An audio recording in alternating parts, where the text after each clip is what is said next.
dans le thème des quadrilatères. Le trapèze est celui qui a le moins de propriétés différentes, c'est-à-dire que pour être un trapèze, il suffit qu'un quadrilatère ait au moins une paire de côtés parallèles.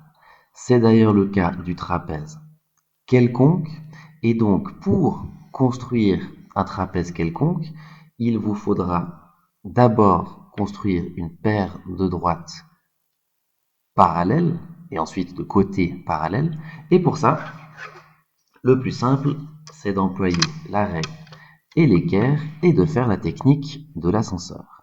Si vous n'avez aucune indication dans votre exercice, dans votre consigne, sur la longueur de la grande base, de la petite base ou de la hauteur, vous pouvez simplement tracer un premier segment, garder la règle bien sûr solide, l'équerre légère pour glisser à une hauteur libre s'il n'y a pas d'indication et tracer un deuxième segment. Vous avez vu que je n'ai pas choisi la distance, je n'ai pas choisi où je commençais, où je m'arrêtais, c'est complètement au hasard. Ce qui compte, c'est d'avoir 4 côtés, dont une paire, celui-ci et celui-là, de côtés parallèles. Ça, c'est donc le trapèze quelconque. Ensuite, pour le trapèze rectangle, il y a une propriété supplémentaire, il a toujours une paire de côtés parallèles, la grande base, la petite base, et il a en plus 2 angles droits. Pour ça, la technique de l'ascenseur est encore la méthode la plus rapide. Vous tracez une première droite, ou plutôt un premier segment, comme ceci. Le plus simple, c'est de s'arrêter à la hauteur de la règle.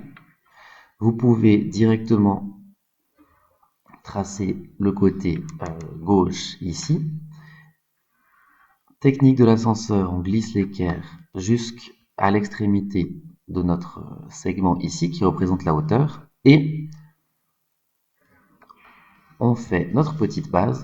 S'il y a une précision sur cette longueur, on respecte la longueur demandée. Sinon, si on doit juste faire un trapèze rectangle, la distance ne change rien. Et on n'oublie pas de relier,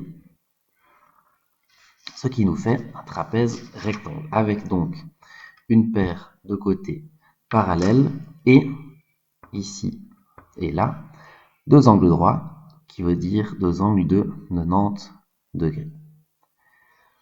Pour le dernier, le trapèze, j'ai pas noté son nom ici, le trapèze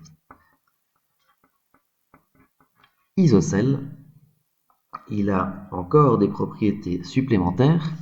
Il a toujours une paire de côtés parallèles, pas d'angle droit. Par contre, il aura 2 paires d'angles isométriques, ça veut dire de même longueur. Ici, les 2 angles qui font 50 degrés, les 2 angles qui font 130 degrés. Une paire de côtés isométriques que j'ai représentés ici en orange, qui sont des côtés de même longueur. Pour le construire, on peut tracer un premier côté. J'aime bien commencer par la grande base.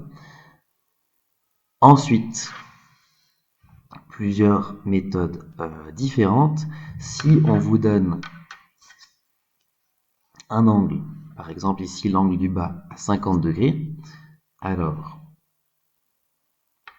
on positionne notre rapporteur, on construit l'angle de 50 degrés, on peut le faire au crayon au départ et au crayon léger, comme ceci. On relie sans trop appuyer et on a déjà ici un angle de 50 degrés. Comme le trapèze isocèle a 2 paires d'angles isométriques, on sait qu'il y aura 50 degrés de l'autre côté. Donc, même chose, on positionne notre rapporteur, 50 degrés, on part du 0, on s'arrête à 50 et on fait un petit trait comme ceci. On relie les deux, toujours légèrement, et pour l'instant, on a ça. Pour ensuite avoir la petite base en haut, si on vous donne une longueur, ça fonctionne, on peut vous donner des angles. Si on n'a pas d'autres précisions, donc on a 50 degrés à droite, 50 degrés à gauche. S'il n'y a pas d'autres précisions, on se rappelle que le trapèze a, quoi qu'il arrive, une paire de côtés parallèles, donc il faudra simplement faire un deuxième côté parallèle. Peu importe la longueur, sauf si elle est demandée dans la consigne. Si ce n'est pas le cas, alors on trace en étant bien parallèle à la base, on vérifie, on trace notre deuxième côté parallèle. On n'oublie pas de relier tous les points pour faire nos 4 côtés. Et on a donc une paire de côtés parallèles, une première paire ici d'angles isométriques et une deuxième paire là d'angles aussi isométriques. La somme des angles d'un trapèze, d'un quadrilatère en fait, fera toujours 360 degrés. 50 plus 50, ça fait 100. 360 moins 100, ça fait 260. Et 260 divisé par 2, comme ils sont isométriques, ils sont de même longueur, ils vont faire les deux la même chose. 260 divisé par 2, ça fait 130 degrés. Donc on aura 130 degrés des deux côtés.